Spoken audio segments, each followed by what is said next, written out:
Nein, meine Damen und Herren, das wird kein Fair Talk auf Platt. Der heutige Fair Talk mit mir wird ein ganz normaler Fair Talk auf Hochdeutsch. Und zu diesem Fair Talk möchte ich Sie, liebe Zuschauerinnen und Zuschauer bei Radio Wiese TV, natürlich ganz herzlich begrüßen. Es gäbe eigentlich eine Menge Gründe, diesen Fair Talk doch auf Plattdeutsch zu machen. Kommen doch meine heutigen Gäste von Günzit, wie das hier so schön heißt. Also aus dem Kuxland, ganz genau aus Beverstedt, beziehungsweise aus Bederkesa. Beers heet ja auf Platt. Warum aber dennoch kein plattdeutscher Fair Talk? Nun, die Antwort auf diese Frage bekommen wir gleich von unseren Gästen selbst. Begrüßen möchte ich ganz herzlich Elfriede und Hans Brumsack. Die beiden sind heute aus Oldenburg angereist. Herzlich willkommen. Dankeschön. Wir freuen uns, hier zu sein. Ja. Was Besonderes. Also, bevor wir uns auf unser eigentliches Thema für den heutigen Tag zu sprechen kommen, zunächst einmal die Frage, was Sie mit Beverstedt und Bederkesa zu tun haben und warum dieses heutige Gespräch wir nicht auf Plattdeutsch führen. Vielleicht mal die Antwort darauf, Frau Brumsack. Ja, also fange ich mal mit Bederkesa an, weil uns das beide verbindet. Wir haben uns in der 7. Klasse kennengelernt, nämlich auf der Niedersächsischen Heimschule. So nannte sich das damals Heimschule Bederkesa. Ich selber bin in Köhlen geboren. Also mein Vater war dort Sparkassenrendant und das hieß immer, um zum Platt zu kommen, ja, Fritz Franke und seine 4 Töchter. Und ganz klar, nicht platt zu schnacken und nicht platt zu können, das wäre hochnäsig gewesen damals. Wir sind ja beide 1950 geboren und ich habe das gelernt und ich habe viel vergessen. Ja, also. Das tut nie. Ja, aber eigentlich ist das noch in Achterkopf. Ja. Das wird wie bloß die Brüchbohn. Ja. Und bei Ihnen ist das genauso, Herr Brumsack? Naja, also ich bin in Beverstedt oder Bevers, wie es auf Platt heißt, ne, geboren. Und ja, meine Mutter kam aus dem Ruhrpott. Dementsprechend haben wir zu Hause nicht Platt gesprochen, aber meine ganzen Freunde natürlich. Und also ich verstehe Platt sehr gut, aber was Sprechen betrifft, da wird es dann quillig. Also, Aber der Vater sprach auch Platt.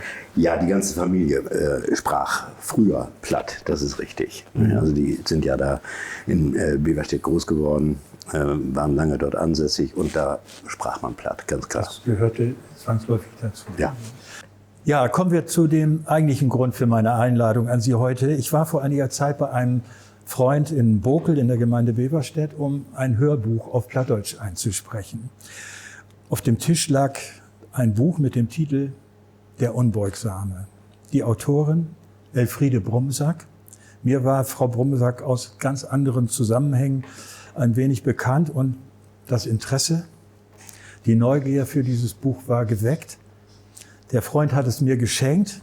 Ich habe es gelesen. Ich muss ehrlicherweise sagen, ich habe das verschlungen wie ein Krimi, wie einen hochspannenden Krimi. Und danach war der Wunsch bei mir gereift, das Ehepaar Brumsack wird zu einem Fair Talk, zu dem heutigen Fair Talk eingeladen. Eigentlich hatte ich mir vorgenommen, deswegen auch diese lange Vorgeschichte, das auf Plattdeutsch zu machen, weil klar wurde, da sitzt jemand, der kann auch ein bisschen Platt. Ja, der Unbeugsame. Ich lese mal so den Klappentext vor.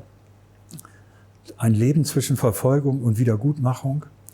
Der Unbeugsame ist eine jüdische Geschichte von Widerstand und Resilienz, vom Mitmachen und Wegschauen der anderen. Und sie ist vor dem Hintergrund des wiedererstarkenden Antisemitismus von bedrückender Aktualität. Resilienz, ich muss gestehen, ich musste mir diesen Begriff erst mit Hilfe eines Lexikons genauer erarbeiten. Übersetzt wird er ja häufig so als Widerstandsfähigkeit, aber bezogen auf Menschen ein bisschen genauer bedeutet Resilienz die Fähigkeit von Personen oder Gemeinschaften, schwierige Lebenssituationen wie Krisen oder Katastrophen ohne dauerhafte Beeinträchtigung zu überstehen.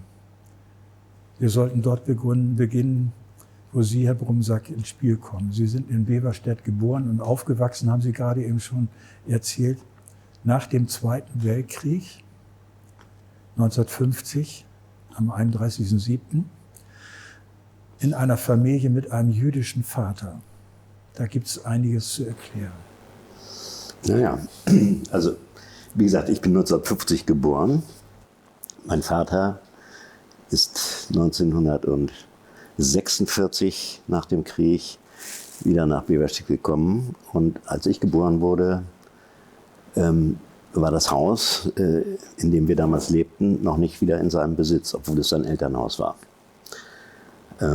Ich selbst habe natürlich als Baby davon nichts mitbekommen, aber in frühester Kindheit, klar, hatte ich schon eine gewisse Sonderstellung an der Schule, die ich zunächst überhaupt nicht verstanden habe.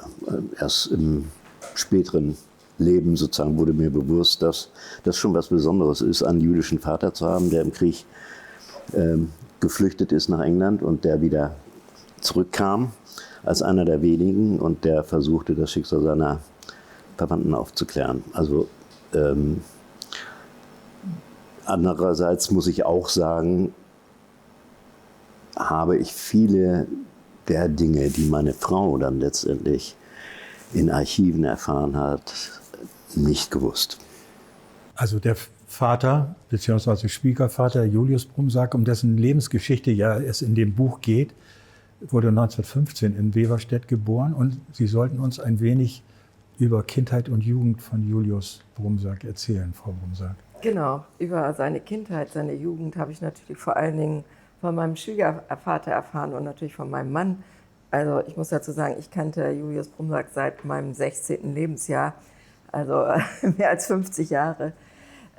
Also 1915 geboren, die Familie Brumsack war seit über 100 Jahren ansässig in Beverstedt. Und sein Vater, Markus Brumsack, lebte dort mit einem Bruder Sigmund Brumsack. Und diese beiden Brüder heirateten zwei Schwestern aus Sehnde. Das ist wichtig zu erzählen, damit man das begreift, warum Sehnde und Beverstedt eine Rolle spielen. Also zwei Schwestern aus Sehnde, Elise und Emma. Und die lebten dann nach der Heirat in zwei Häusern in Beverstedt. Zwei Kinder jeweils. Julius ist mit Grete, seiner Schwester, war das Kind von ihm Markus, und Grete und Hans Leo und Anneliese das Kind von Sigmund und Elise. Und sie wuchsen in Beverstedt alle auf, hatten eine sehr behütete Kindheit. Und es gab eben halt noch die Verwandten in Sehnde, nämlich dort, wo die aufgewachsen waren, die beiden Schwestern. Und da diese Verwandten, es gab noch weitere Schwestern, wäre zu kompliziert, um das alles zu erzählen, und Bruder, die waren kinderlos, also kamen Julius und Hans Leo mit 14 Jahren, man muss sich das heute mal vorstellen, mit 14 Jahren in die Lehre des Textilgeschäftes, Textil- und Manufakturengeschäftes in Sehnde, ja, weil sie die Nachfolger Ich darf das mal eben zeitlich, damit wir den Überblick nicht verlieren. Das ist ja an der Stelle vielleicht nicht ganz unwichtig. Also das Jahr 1929. Genau. Ne, es gibt ja schon da einen entscheidenden Einschnitt im Leben von dem Julius Brumsack. Und ich habe Sie unterbrochen, um das einzuordnen. Ja, kein Problem. Also zur Ergänzung, in Beverstedt, ich glaube, das habe ich nicht erwähnt, Beverstedt lebten die beiden Familien von der Schlachterei und vom Viehhandel. Ja? Und eben, wie gesagt, in Sehnde vom Textilgeschäft. Man muss vielleicht noch sagen, dass der Markus, also mein Großvater, im Ersten Weltkrieg als Freiwilliger gefallen ist. Er war zusammen mit 5 Brüdern, waren die Frontsoldaten. Und also zum politischen Hintergrund, die waren eher deutschnational eingestellt und vollkommen integriert in das gesellschaftliche Leben des Ortes. Ja, sowohl in Beverstedt als auch in Sehnde. In Beverstedt, man lud sich zu Konfirmationen ein, also sie wurden zu Konfirmationen eingeladen und umgekehrt zu Bar Mitzvahs, und man feierte eben auch Weihnachten oder Ostern. Also es war eine sehr liberale jüdische Familie, das zudem. Aber jetzt zu Ihrem Stichwort 1929. Da sind also diese beiden Cousins nach Sehnde gegangen in die Lehre. Bei Hannover ist das, ne? Ja, bei Hannover. Und das war natürlich erstmal bitter. Da ist man ja auch damals war man ein Kind und hatte sehr viel Heimweh. Und dann ging es in die Berufsschule und in der Berufsschule hat er bereits erste, wenn man das heute sagen wir, Antisemitismus-Erfahrung gemacht, nämlich die Juden sind an allem schuld und. Also in Sehnde gab es erste, wenn Sie so wollen, Diskriminierung, aber das war zunächst, Ja, um das für alle nochmal einzuordnen, ne? 1929, Weimarer Republik, Weltwirtschaftskrise, Genau. das gehörte schon alles zusammen und dann wurde schon damals nach Schuldigen gesucht. Ne? Und gut, vielleicht soll das reichen, aber Januar 1933. Genau. Wir müssen darauf zu sprechen kommen. Ich finde in dem Buch den Satz von Julius, der sagte, wir dachten, dass damit die anderen gemeint seien, aber die anderen, das waren wir.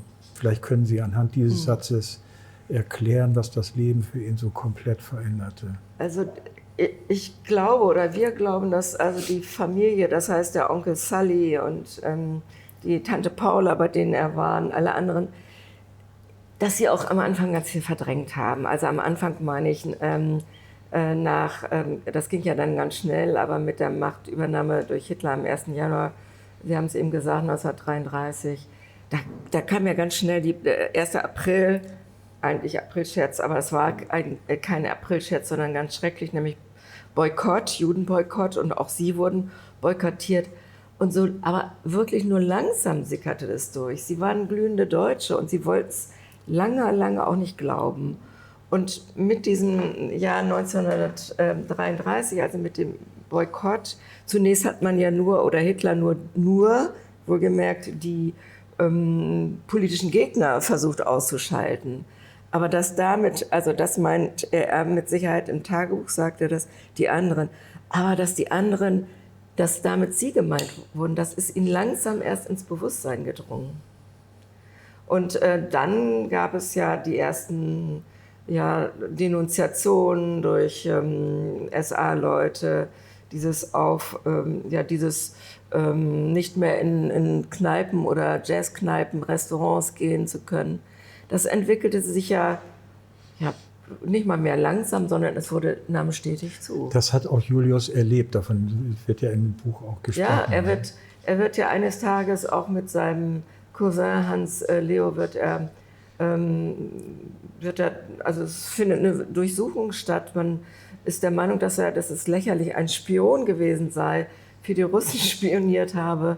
Dabei war er nur hatte einen Freund besucht in Jugoslawien damals, der schon früher ausgewandert war und hatte Fotos gemacht. Er war ein leidenschaftlicher Fotograf, also sein Leben lang. Und das waren so die ersten auch körperlichen Angriffe, die er erfahren hat. Man hat ihn verprügelt und das, was für ihn dann ein Umschalten bedeutete.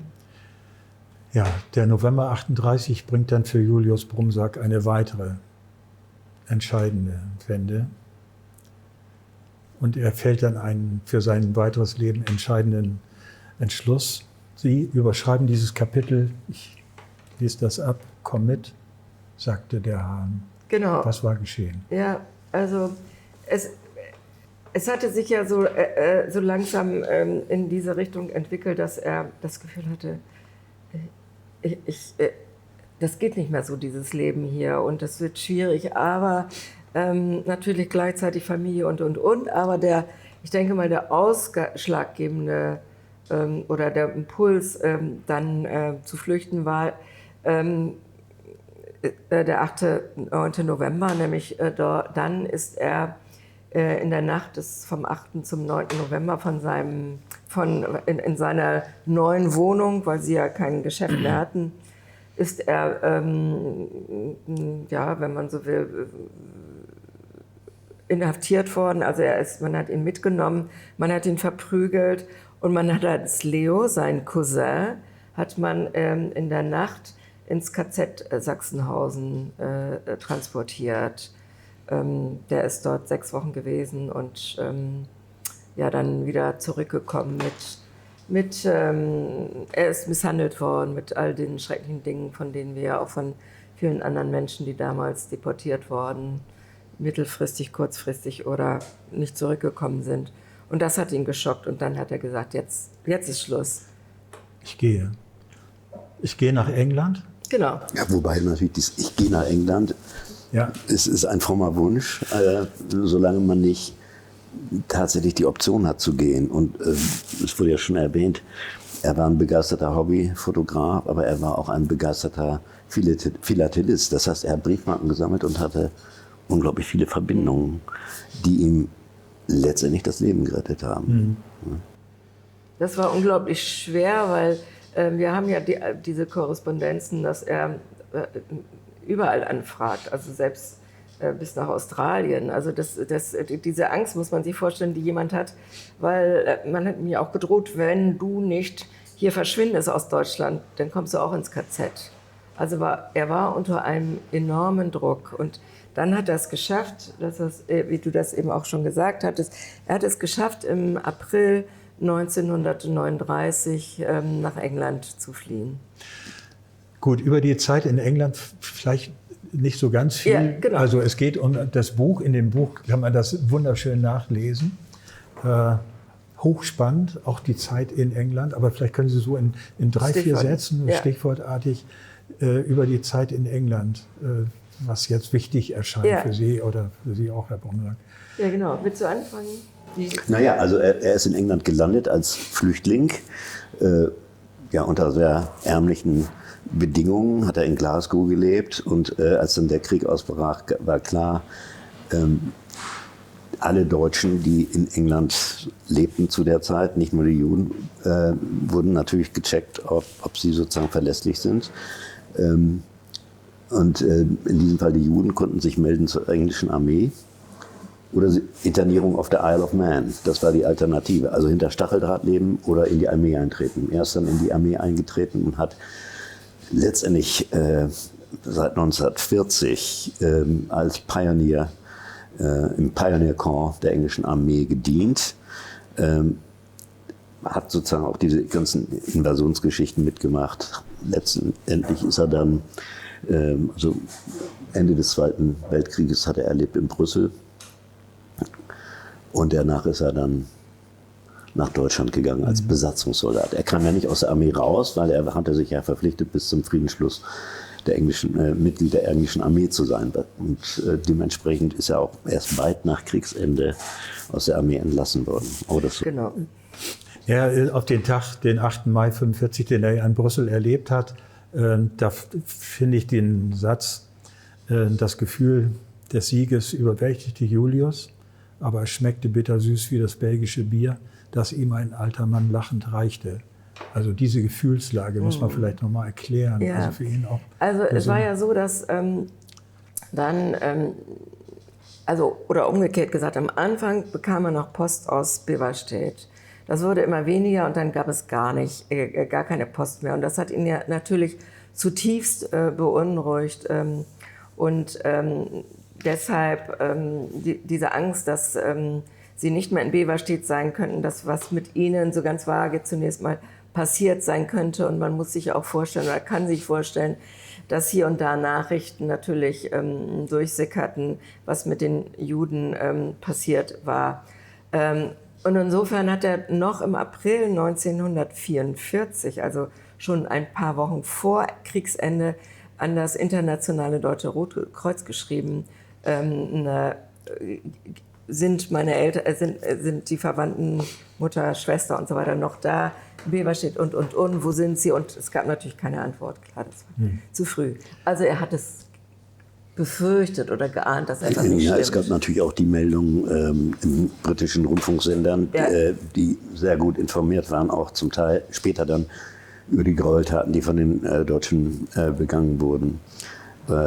Mein Vater hat immer mit großem Interesse, auch nach dem Krieg, jede Nachricht verfolgt. Also der war immer nachrichtenbesessen, vielleicht auch begründet durch die Geschichte. Ne?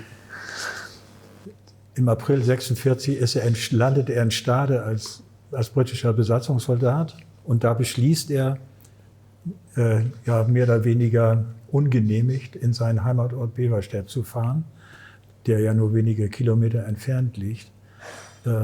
Was erwartete ihn dort, Also, als er kam, als er zurückkam? also er hatte vorher dem Bürgermeister geschrieben und kann Sie mir bitte Auskunft über meine Familie geben und das nicht unter seinem Namen, sondern mit einem anderen Namen.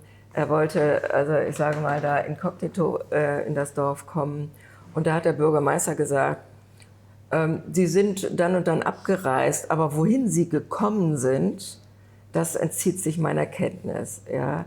Also insofern wusste er schon etwas. Er kommt in sein Elternhaus dort, klingelt an der Tür und dann kommt eben die neue Besitzerin und ist sehr erschrocken natürlich, ganz klar, weil sie ja ahnt, was jetzt kommen würde. Und sie sagt dann, als Julius sagt, erkennen Sie mich nicht? Da sagt sie, kennen Sie mich nicht? Ich bin doch Julius Brumsack. Da sagt sie, ich habe gedacht, dass Sie längst tot wären. Ja, also eine schöne Begrüßung. Also und von dem Tag an versucht er wirklich jeden Stein umzuwälzen und er versucht alles zu erforschen. Was war passiert? Also wie war die Deportation abgelaufen? Wie die sogenannte Versteigerung. Also er hat dann von jedem Tag an danach geforscht, wenn man so will. Und das Dorf hat sich natürlich in Schweigen gehüllt, ist ja ganz klar. Ja. Man wollte nichts wissen, man war eigentlich nicht dabei gewesen. Wenn man das Buch liest, es zeugt von einem riesigen Detailwissen. Bei Ihnen ja auch, aber woher kommt das alles? Also zum einen kommt es daher, dass ich über viele Jahre, also über wirklich sehr viele Jahre in Julius Dokumenten geforscht habe. Die waren ja nicht, ich sag mal, chronologisch uns serviert worden, sondern er hat uns etwa über 20 Aktenordner hinterlassen, er hat uns Tagebücher hinterlassen, er hat uns eine wunderbare Fotosammlung hinterlassen, er hat Aufzeichnungen geschrieben und vor allen Dingen haben wir diese fast lückenlose Dokumentation der Prozesse zur Wiedergutmachung. Das habe ich versucht, also man muss sagen über 8 Jahre, habe ich versucht wiederum zu dokumentieren, zu ordnen und dann kam natürlich die Idee, das Buch zu schreiben, kam dadurch nicht plötzlich, sondern sie hat sich im Laufe vieler Jahre entwickelt. Ja, wir wurden immer neugieriger. Mein Mann wusste ja ganz viele Dinge nicht oder von diesen Wiedergutmachungsprozessen, Geschichten. Es ging so weit, dass ich glaube, seinen letzten Prozess hat er in den 70er Jahren gewonnen gegen das Land Niedersachsen. Davon wusste ich nichts. Das heißt also, da war ich ja schon am Studieren und 22 Jahre er hat es nicht für notwendig erachtet, sozusagen mich darüber zu informieren. Es hat natürlich mehrere Gründe. Das ist an sich eine typische Geschichte, die ablief, auch gerade bei Kindern von Opfern des Naziterrors oder man sieht es sogar bei Kindern von Tätern. Ja, man versucht, die möglichst rauszuhalten und wenn überhaupt dann, meine Frau schreibt dann, in homöopathischen Dosen bekam ich sozusagen die Wahrheit eingetrichtert, obwohl ich immer sagen musste, ich wusste immer in groben Zügen, was passiert war. Aber das, was meine Frau dann herausgefunden hat, auch durch intensive Archivarbeit, davon war selbst Julius zum Teil einiges unbekannt. Das muss man ganz klar sagen. Also ich habe dann, zur Ergänzung, ich habe diese Geschichte gelesen. Ich bin ja keine Juristin, ich bin auch keine Historikerin. Also hatte ich so ein sogenanntes inneres Interesse zu forschen. Ja, was ist denn damals passiert? Also im Rahmen der Geschichte. Also ich habe versucht, all das, was er geschrieben hat, einzuordnen. Und manche Dinge erschienen mir fast absurd bezogen auf die Wiedergutmachung. Und dann bin ich natürlich auch in die historische oder in die Fachliteratur, in die Forschungsliteratur eingestiegen. Also ich habe mich informiert, auch was war 1940 genau in Dünkirchen genau abgelaufen. Er schreibt dann, "The Germans are marching on", also so diese Bedrohung, diese wirklich direkte Bedrohung. Also ich habe auch ganz viel selber gelernt. Das nehme ich Ihnen ab. Das wird in dem Buch deutlich. Sie werden es kaum glauben, aber unsere Gesprächszeit ist so gut wie rum. Wir müssen aber auf jeden Fall noch mal auf die aktuelle Entwicklung in Israel, aber natürlich auch in Deutschland kommen. Ich habe in Ihrem Buch den Begriff Remigration gefunden, der ja gerade ganz fürchterlich in Verruf ist. Und dabei ist mir klar geworden, also im Zusammenhang mit der Rückkehr Ihres Schwiegervaters nach Deutschland, dabei ist mir klar geworden, dass der Begriff ja in einem ganz anderen historischen Kontext steht. Wenn Sie jetzt über die aktuelle Entwicklung noch mal ein bisschen reflektieren. Vielleicht zu dem Begriff Remigration. Also als ich den jetzt vor einigen Wochen, Monaten, 6 Wochen zum ersten Mal hörte, in diesem von Ihnen gemeinten Kontext, war ich auch etwas entsetzt. Nämlich der Begriff Remigration ist ein Begriff, der in der also in der Forschungsliteratur zur Exil, Flucht, Vertreibung benutzt wird und meint die freiwillige Rückkehr der Geflüchteten aus ihren Gastländern nach Deutschland. Und dieser Begriff wird ja total missbraucht und ist ich sage das jetzt mal, ein ganz mieses Tarnwort für Deportation. Ja? Also es ist ein Begriff aus der Forschung, gerade bezogen auf diese Zeit. Zu der Entwicklung in Israel. In aller Kürze. Ja, in aller Kürze, wir waren geschockt, als wir erfahren haben vom Terrorüberfall der Hamas. Und natürlich galt unsere sehr spontane Solidarität den Israelis, also dem israelischen Volk, nach wie vor. Wir haben auch in Oldenburg an Demonstrationen teilgenommen. Und was uns besonders erschüttert hat, war zu sehen, welche Angst die Mitglieder der jüdischen Gemeinde in Oldenburg hatten, wie stark sie sozusagen sich und ihr eigenes Leben selbst beschnitten haben. Sie haben sich nicht mehr getroffen, nur noch per Skype Meetings abgehalten, weil sie fürchterliche Angst hatten auch, dass sie sozusagen direkt angegriffen werden würden. Also ganz klare Solidarität. Andererseits muss man sagen, wir waren nie Anhänger der Regierung Netanyahu. Also man muss also da ganz klar unterscheiden. Also wir finden die Politik, die betrieben wird von dieser Regierung, nicht gut. Selbst mein Vater hätte gesagt, nein, das geht überhaupt nicht.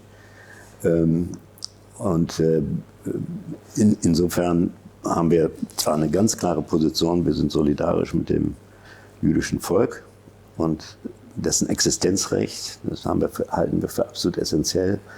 Andererseits sind wir auch der Meinung, dass dieser fürchterliche Krieg möglichst schnell enden soll. Sofort. Lieber gestern als heute, muss man ja dazu sagen. Also da sind wir uns alle einig. Ich denke alle, aber, jetzt kommt nicht ein Ja, aber, das möchten wir von uns weisen. Was so erschreckend ist, dass seit Oktober in Deutschland der Antisemitismus, das wissen wir alle, in einem ganz, ganz starken Maße wieder gewachsen ist. Und dieses, denke ich mal, ist doch eine ganz, ganz starke Botschaft, nämlich dass nie wieder Antisemitismus in Deutschland geschehen darf. Aber wir sind leider auf ganz schlechtem Wege im Moment. Wir lassen das so stehen als Schlusswort. Ich weise noch mal darauf hin, es ist ganz, ganz wichtig, dieses Buch A zu kaufen und B dann zu lesen. Man lernt unendlich viel dazu und lernt einen Menschen kennen, der es verdient hat, gewürdigt zu werden, der Unbeugsame. Ja, Ihnen beiden ganz herzlichen Dank, dass Sie aus Oldenburg gekommen sind. Wir danken, dass wir hier sein durften. Und ich sage jetzt einfach kurz und knapp, schön, dass Sie uns zugeschaut haben, obwohl ich jetzt gar nicht platt gesprochen habe. Frau Brumsack hatte sich vorgenommen, noch aus dem Buch eine plattdeutsche Stelle zu zitieren. Das machen wir dann vielleicht bei nächster Gelegenheit, wenn es vielleicht eine Fortsetzung oder so etwas gibt. Ach, du wirst. Ja. Herzlichen Dank. Bis zum nächsten Mal. Dann gibt es wieder einen Fair Talk ob Platt.